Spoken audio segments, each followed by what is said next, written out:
En esta mañana yo quisiera invitarles a buscar en el Evangelio según San Lucas. Lucas capítulo 10, el versículo 23. Lucas 10, 23. Y dice allí: y volviéndose a los discípulos, les dijo aparte: bienaventurados los ojos que ven lo que vosotros veis. Porque os digo que muchos profetas y reyes desearon ver lo que vosotros veis y no lo vieron, y oír lo que oís y no lo oyeron. El capítulo 24 del Evangelio según San Mateo, Jesús responde a una pregunta que le hicieron sus discípulos. Y la pregunta es: Señor, dinos, ¿cuándo serán estas cosas? ¿Y qué señal habrá de tu venida y del fin del mundo? Entonces, si analizamos lo que Jesús dijo después, nos damos cuenta que no hemos entendido exactamente lo que Jesús estaba tratando de decir. Y explico por qué. Cuando nosotros leemos el Evangelio según San Mateo, el capítulo 24, Jesús dice: mirad que nadie os engañe. Jesús ya está respondiendo: mirad que nadie os engañe, porque vendrán muchos en mi nombre, diciendo yo soy el Cristo, y a muchos engañarán, y oiréis de guerras, rumores de guerras, y habrá hambres, pestes, terremotos en diferentes lugares, y estas cosas son principios de dolores. Y después de estas cosas os entregarán a tribulación, se traicionarán unos a otros, por haberse multiplicado la maldad, el amor de muchos se enfriará, y si aquellos días no fuesen acortados, nadie sería salvo, etc. Y nosotros por muchos años, incluyéndome, hemos visto lo que Jesús está diciendo ahí como la respuesta a la pregunta directa que hicieron los apóstoles. Pero la pregunta que ellos hicieron, y probablemente ellos mismos no entendieron la pregunta: Señor, dinos qué señal. Una señal. ¿Qué señal habrá de tu venida y del fin del mundo? Y ahora van a entender el enfoque de lo que estoy diciendo. Estas cosas no son la señal de la venida de Jesús. Y usted puede decir: pero ¿qué tú quieres decir entonces? Que todas las cosas que están pasando no indican que Jesús está cerca. Eso no es lo que estoy diciendo. Lo que estoy diciendo es que esas cosas no son la señal. Y Jesús dijo: después de estas cosas aparecerá la señal del Hijo del Hombre en las nubes de los cielos. La señal, que es la garantía que tú puedes tener de que realmente Jesús está volviendo, es la señal del Hijo del Hombre en las nubes de los cielos. Si usted ve hambres, pestes, terremotos en diferentes lugares, esa no es la señal. Quiere decir, ahora pueden haber hambres, pestes, terremotos en diferentes lugares y Jesús demorarse 100 años más. Usted puede ver que se levanta nación contra nación, reino contra reino, y habrá hambres, pestes, terremotos, y esa no es la señal.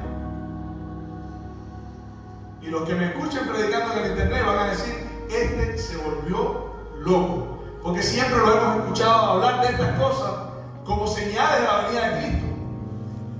El problema es que Jesús no lo presenta como señales de la venida de Cristo, sino como señales de la cercanía de la venida de Cristo.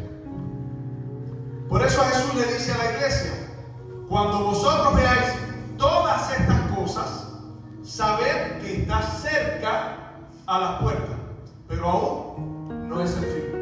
Y estas señales han existido a lo largo de todos los años. Han habido guerras, terremotos, hambres, pestes. De hecho, los terremotos no se comenzó a pensar seriamente en tratar de contabilizarlos, si de alguna manera se puede decir, hasta 1755 con el terremoto de Lisboa. Surgieron las primeras personas que vivieron las primeras estadísticas, las primeras reacciones de la gente. Empezaron a preguntar cómo reaccionaban los animales, qué fue lo que pasó antes, qué pasó después, porque se comenzaron a interesar en eso. Los medios de comunicación en aquel tiempo no existían como ahora. Si usted ve que hay un terremoto ahora en Japón, si sucede un terremoto en Japón, usted se entera aquí a los 5 minutos. Pero antes no era así. Y antes también habían señales, antes también habían hambres, pestes. En 1918 hubo una peste que afectó gran parte del mundo, principalmente de este país. ¿Qué quiere decir eso? ¿Que no debemos pensar que Jesús está cerca? No es eso lo que estoy diciendo. Porque al mismo tiempo, Jesús le dijo a la iglesia, cuando ustedes vean estas cosas, sabed que está cerca. De la misma forma que ustedes ven la higuera, cuando la higuera florece, ustedes saben que el verano está cerca. Así mismo, cuando vean todas estas cosas, sabed que está cerca a las puertas. Y una vez los fariseos le estaban preguntando a Jesús, Señor, danos señal del cielo. Y Jesús le dijo algo que yo quiero que al yo mencionarlo, lo hagas tuyo.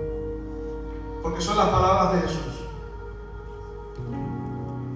Jesús les dijo, ustedes ven que el cielo se nubla y dicen, habrá buen tiempo. Ustedes ven que el cielo se pone rojo y dicen, va a llover. Hipócritas.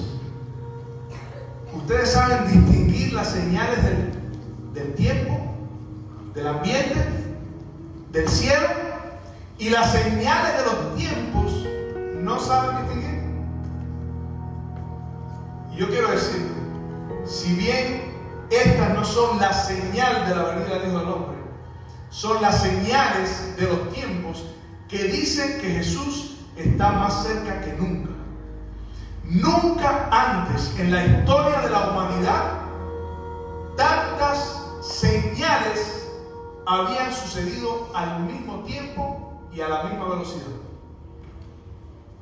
En todas las esferas de la vida, en los gobiernos, en la vida social, en la naturaleza, en el mundo científico, en los cielos. Y cuando digo los cielos, no sé si ustedes están al tanto de las noticias, pero hay mucho rumor de objetos voladores no identificados. Y anoche, cuando estaba hablando de esto, alguien me dijo, sí, anoche yo vi 2, yo no creo en nada de eso. Y tienes que tener cuidado, porque si viste 2, deberías tirarte de rodillas. Porque el diablo tiene el plan de engañar al mundo. Y yo quiero que tú te tomes lo que estoy diciendo con la mayor seriedad. Porque el diablo se viste de ángel de luz y está tratando de engañar al mundo.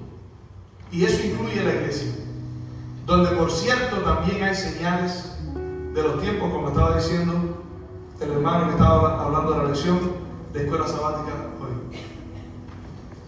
Por eso yo quiero agradecerle a Dios por vivir en estos tiempos, porque Jesús le dijo a los discípulos, ustedes un día van a desear ver una de las señales o uno de los días del Hijo del Hombre y no lo veréis. Tiempo vendrá, dice Jesús, cuando desearéis ver uno de los días del Hijo del Hombre y no lo veréis.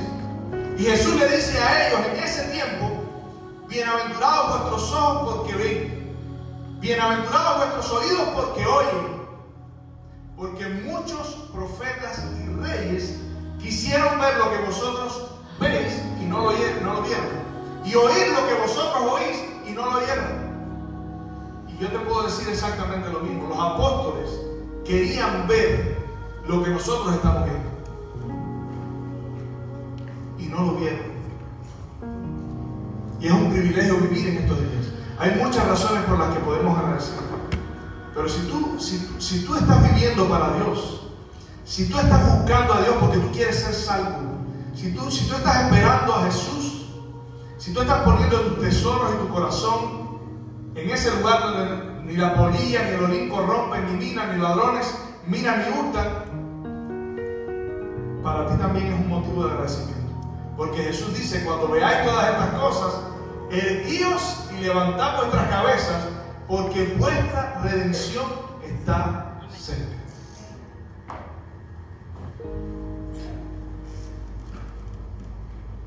Los hombres, los seres humanos, por muchos años, hemos jugado con el mensaje de la palabra de Dios. Y nosotros como iglesia también. O sea, no la iglesia adventista. Todos los seres humanos, todos los cristianos en este tiempo, si bien el mensaje se aplica directamente a nosotros, pero también se aplica a la cristiandad de este tiempo. ¿Se creen ricos? ¿Nos creemos ricos? Y no sabemos que somos unos pobres, miserables, ciegos, desventurados, que tenemos un corazón dividido, no está tibio, no está caliente, no está frío, un corazón dividido. En tiempo de Elías preguntó: ¿hasta cuándo claudicaréis entre dos pensamientos? Y es la misma pregunta que Jesús hace hoy. ¿Hasta cuándo vamos a jugar con este mensaje? Yo creo que tú como iglesia conoces el mensaje. El mensaje de la palabra de Dios para este tiempo. El mensaje que ayuda a la iglesia a prepararse para encontrarse con Jesús. ¿Y sabes qué es lo que pasa?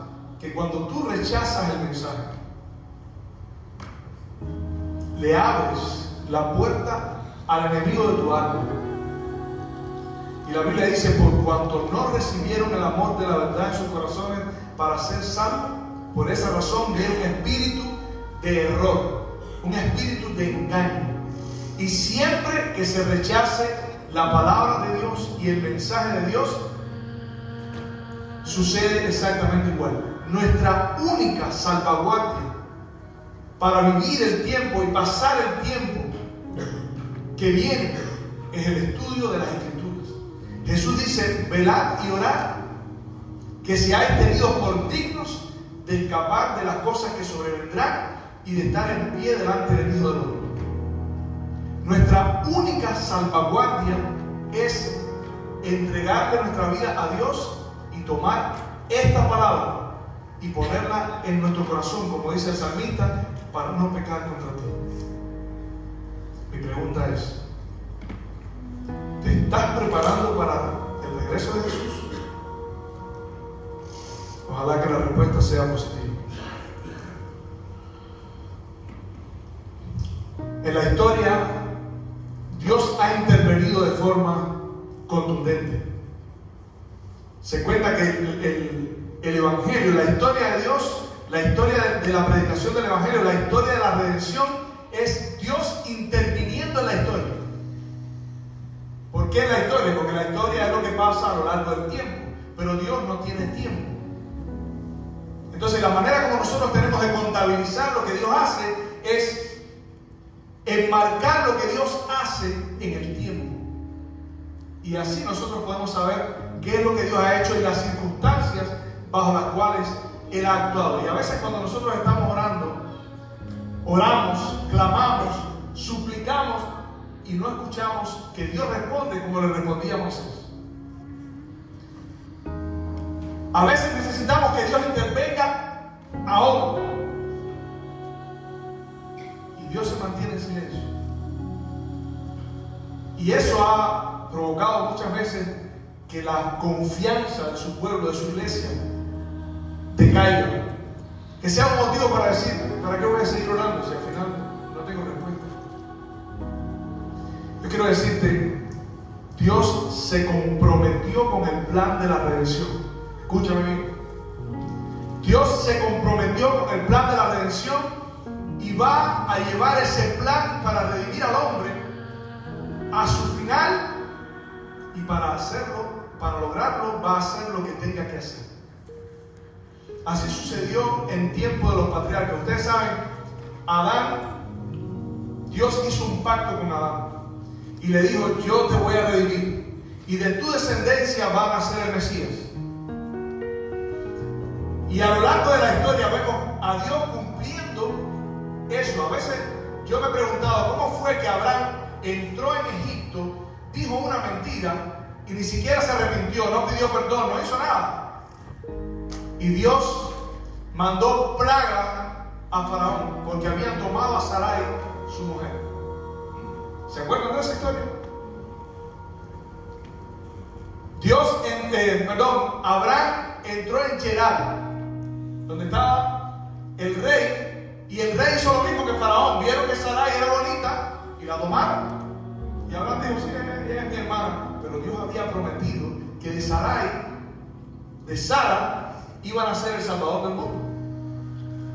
Y donde los hombres ponen sus manos y muchas veces destruyen o casi destruyen el plan de la redención, Dios interviene para salvar a los que murieron en esa fe. Si los que viven no quieren ser salvos, Dios prometió que va a cumplir el plan de la redención por los que una vez se entregaron y murieron en esa esperanza. Y tú puedes tener la seguridad de que Dios lo va a hacer. Así sucedió con Moisés. Era necesario poner a Faraón en su lugar, y Dios le dijo a Moisés: ¿por qué clamas a mí? Mete tu vara y abre el mar. Y se abrió el mar, y cayeron plagas, y murieron todos los primogénitos. Y Dios hizo lo increíble para poder continuar cumpliendo la promesa que le había hecho a Abraham. Y así sucedió con Josué. ¿Ustedes se acuerdan de la historia de Josué? Un día estaba peleando con los amalecitas y Josué oró. Josué no oró.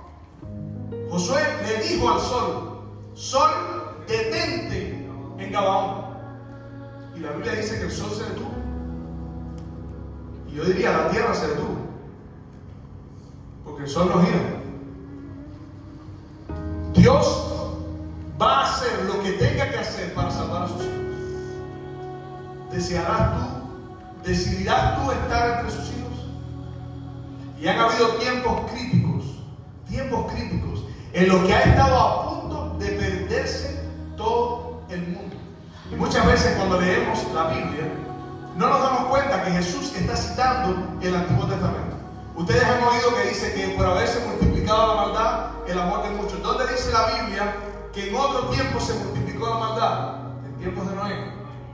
La Biblia dice que toda inclinación del pensamiento de los hombres era de continuo al mal.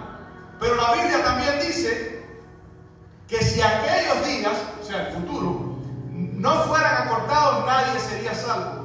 ¿Dónde fueron acortados también los días? Los días de Noé. Los hombres vivían 800, 700, 900 años. Y Dios dijo: no contenderá para siempre mi espíritu con el hombre, serán sus días 120. O sea, acortó los días. Y déjame decirte que si Dios no interviene, no hubiese podido cumplir la promesa que le había hecho a Abraham. A veces las personas se preguntan: ¿pero Dios realmente mandó un diluvio? Dios está comprometido con el plan de la redención. Y si los hombres no quieren que las cosas de Dios para salvar a la raza sucedan, Dios va a intervenir y lo va a hacer. Y cuando todo el mundo, miren, en el tiempo de Noé, las escuelas estaban llenas de todo tipo de información en contra de Dios.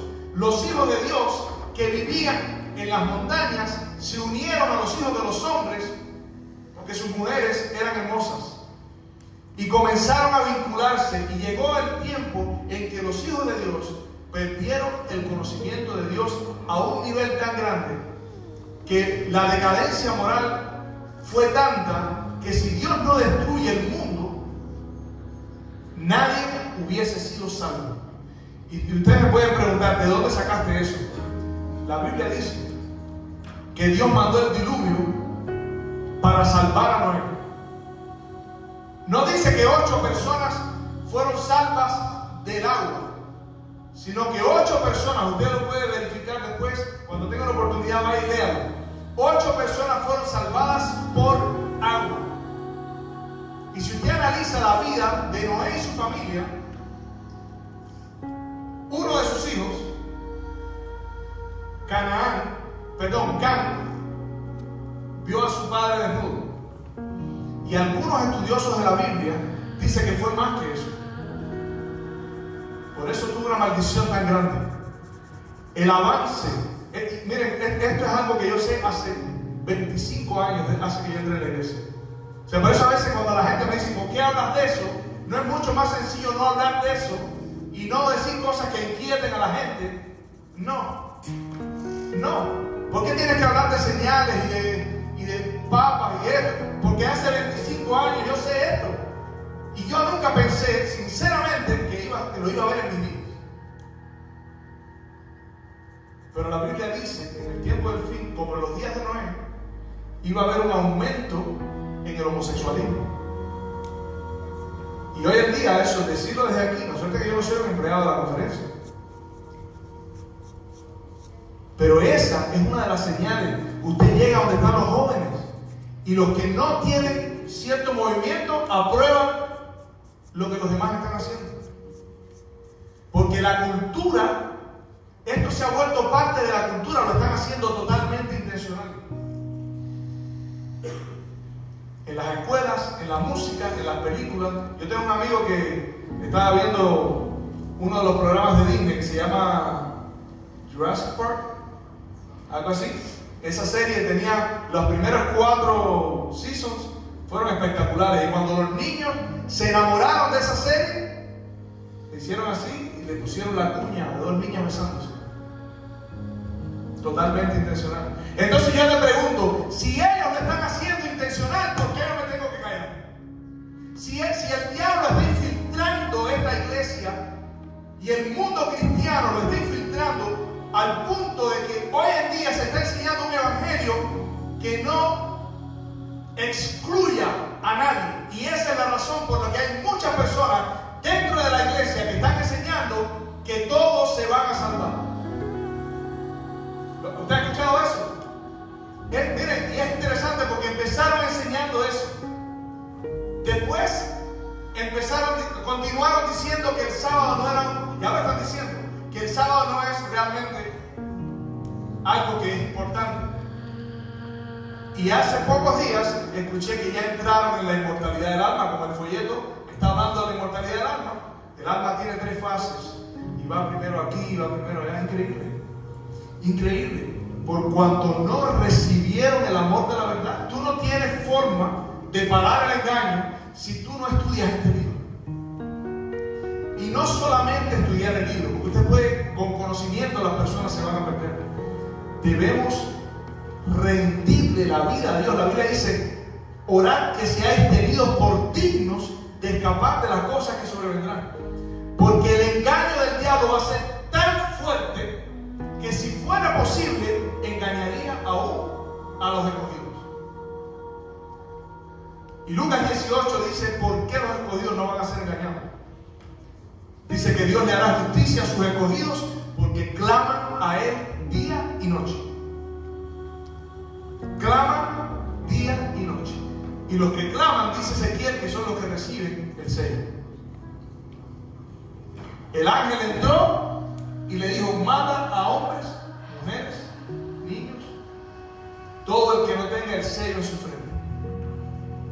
Ponle un sello a los que gimen y claman dentro de mi pueblo. Mi pregunta es, ¿tu corazón gime a causa de las abominaciones que están sucediendo o también se te amortiguó la conciencia? Esto mismo, señores, pasó con Lot. Si ustedes ven la historia de Lot, bueno, por cierto, los cananeos que Dios mandó a destruir a través de los israelitas son los descendientes de Can.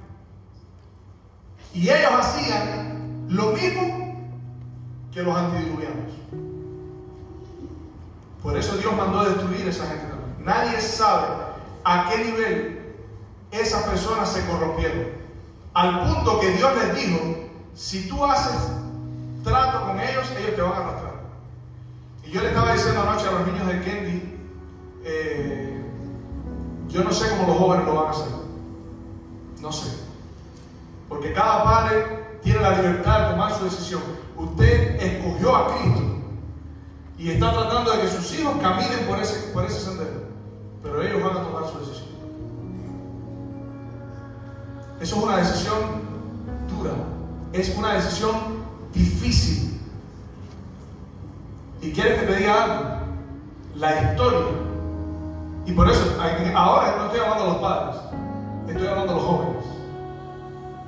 No sé cómo lo vas a hacer, porque únicamente si haces lo incómodo, lo difícil, salvarse es muy sencillo.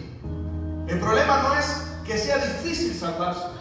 El problema es que si nosotros no vivimos aferrados al que nos salva, vamos a ser arrastrados. Y el Espíritu de Profecía dice: solamente aquellos que hayan estudiado las verdades de la palabra de Dios serán preservados de los engaños que van a venir.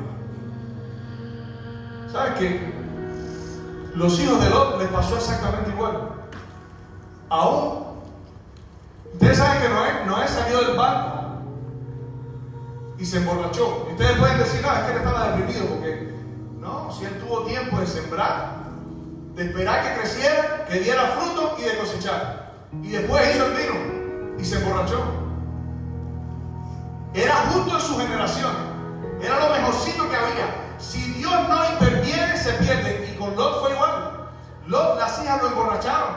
Tú dices: bueno, lo emborrachó una vez porque estaba deprimido. No, lo emborracharon 2 veces. Y no lo emborracharon poquito, lo emborracharon bastante, porque dice que él ni siquiera se enteró.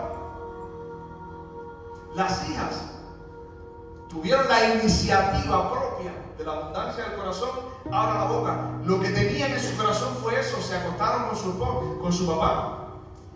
La esposa se convirtió en una estatua de sal porque su corazón estaba en Sodoma. Tengan cuidado, familia, lo que hacen con sus hijos. ¿A dónde los llevan? Los comentarios que ustedes hacen de la iglesia, yo tengo por experiencia, no ayuda. Si el pastor habla mal, si el pastor ore, porque los niños están escuchando eso. Si usted no respeta a quien representa la palabra de Dios, ellos tampoco. Y yo conozco muchos padres que hablaron y ahora se están lamentando, porque no tienen cómo hacer regresar a sus hijos. Es tiempo de orar. Repita conmigo: Adán, Set, Enos, Cainán, Mahalaleel, Jared, Enoc, Lamec. Dios se llevó a Enoc. Era séptimo en su generación, ¿verdad? ¿Ustedes saben hasta cuándo vivió Adán? Hasta Lamec, el padre de Enoc. Cuando usted saca la cuenta, usted se da cuenta que toda esa generación vieron a Adán, tuvieron la posibilidad de escuchar de boca de Adán la historia del pecado, la historia del Edén, pero no quisieron. Y este texto que yo leí, bienaventurados los ojos que ven lo que vosotros veis, está diciendo que Jesús les hablaba en parábolas porque viendo veían y oyendo, viendo no veían y oyendo no entendían. Y Jesús dice: si no le prestan atención a Moisés y a los profetas, aunque alguien se levante entre los muertos, tampoco harán caso. Y lo triste, prepárese para lo que voy a decir. Esto es muy triste, es muy serio. Cuando usted salga de Dios, debería salir llorando para arrodillarse en su casa y clamar a Dios por lo que le voy a decir. ¿Dónde están? Ellos vivían 800, 900 años, ¿verdad? Dice que Adán tuvo a Set y engendró hijos e hijas. Set tuvo a Enos y engendró hijos e hijas. Enos engendró, ¿cuál es el que venía? A Cainán y engendró hijos e hijas. Y así engendró hijos e hijas. ¿Dónde están los hijos de Enoc, el hombre que caminó con Dios? ¿Dónde estaban los hijos de Cainán, los hijos de Set, los hijos de Enos, los hijos de Mahalaleel, de Jared? Se perdieron, Señor. Se perdieron. Usted me puede decir: sí, pero hubieron algunos que murieron. Pero es que la tierra estaba poblada de ellos, porque ellos llegaron hasta Lamec, hasta Noé. Se perdieron, porque Dios cumplió Dios cumplió para ellos la promesa, hizo lo que tuviera que hacer para salvar a aquellos que habían comprometido en pacto su vida, pero no podía hacerlo por sus hijos. Dios no podía salvar a los hijos de estos hombres que habían entregado toda su vida, entregaron sus familias.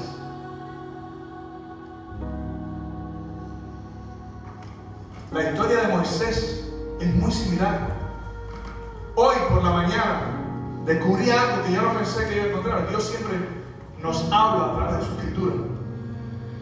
La Biblia dice que en Jueces hay un señor que era un levita que llega a casa de Micaía. ¿Sí conocen esa historia? Y Micaía tenía dioses.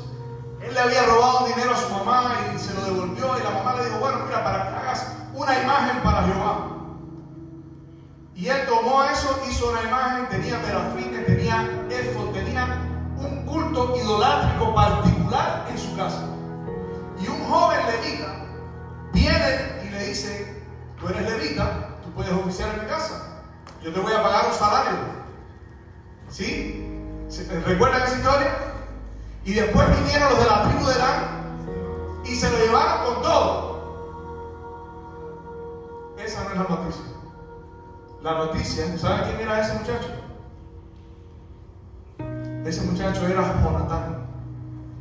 Y esto es muy triste. El nieto de Moisés. El nieto de Moisés, hijo de Gersón, hijo de Moisés.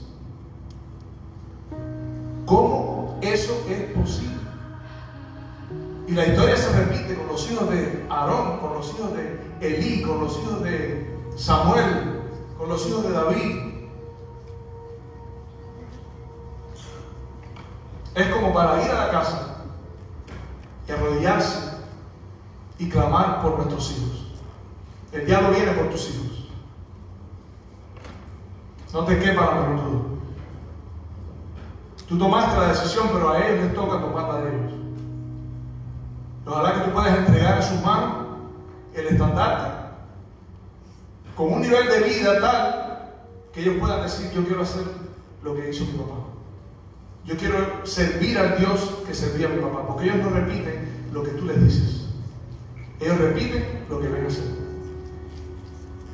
Y a veces yo veo las lecciones de escuela sabática, veo las lecciones para niños, un librito ahí. No. Los maestros pueden impactar la vida de los niños en dependencia de la seriedad con la que lo hagan. Y la Biblia dice, termino con esto: por haberse multiplicado la maldad, el amor de muchos se enfriará. Mas el que persevere hasta el fin, este será salvo. La Biblia dice: buscadme y viviréis. Clama a mí y yo te mostraré cosas grandes y ocultas que tú no conoces. El trofeo de mano del guerrero será arrebatado. Yo pleitearé tu pleito y yo salvaré a tus hijos. Pero Dios va a salvar a tus hijos en gran parte a través de tu vida. No sabemos lo que pasó con estos hombres, pero tu propia historia la estás viviendo ahora mismo. Ojalá que yo pueda tener el valor de, aun cuando no veo señales y prodigios de parte de Dios, con mi corazón pueda seguir creyendo con la misma fuerza de que el silencio de Dios es una garantía de que el plan de la redención no está en peligro. Y Dios cumplirá su promesa para todos aquellos que murieron en la fe. Ellos están sellados, ellos están seguros, porque hicieron su parte y Dios va a hacer la suya. Ojalá que nosotros podamos hacer también la nuestra, porque todos nosotros, incluyéndome yo, estamos en juego. No hay nada seguro hasta que Jesús no regrese.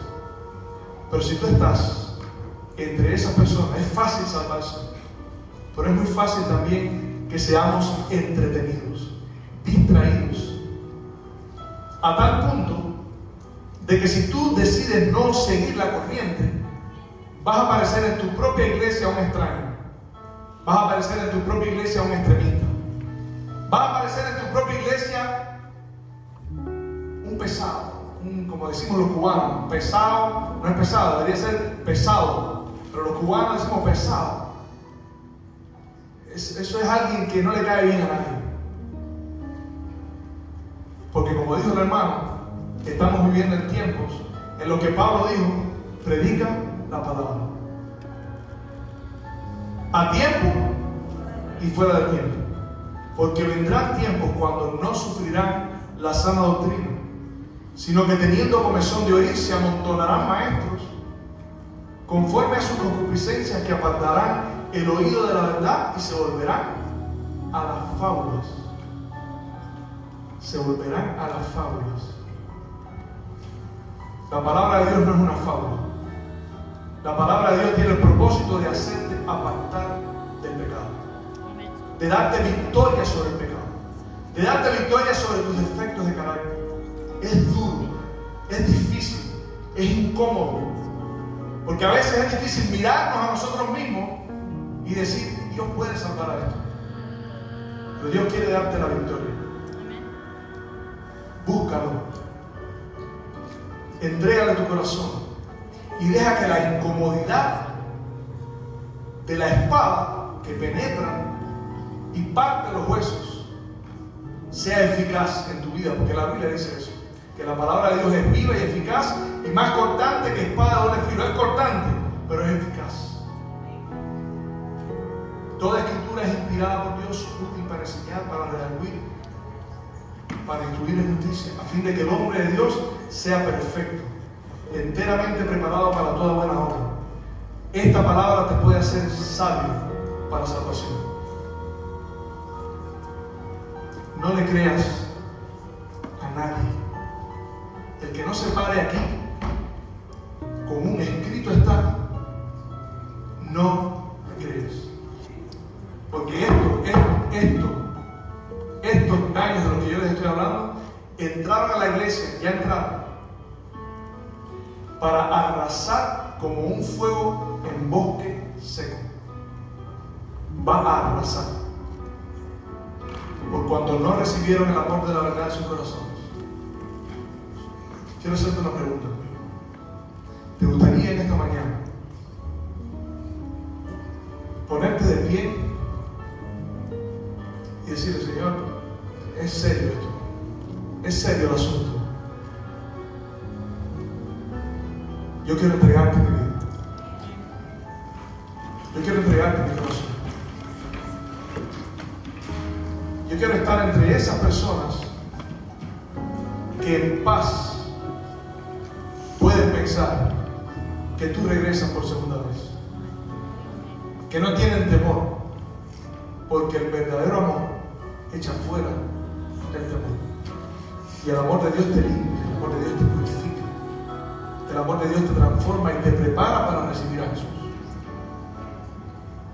Que Dios te bendiga. Que ojalá este momento en tu vida pueda ser el comienzo de tu preparación para recibir a Jesús. Querido Padre que estás en el cielo, Señor, te queremos agradecer porque tú eres bueno, porque tú has hablado a nuestros corazones,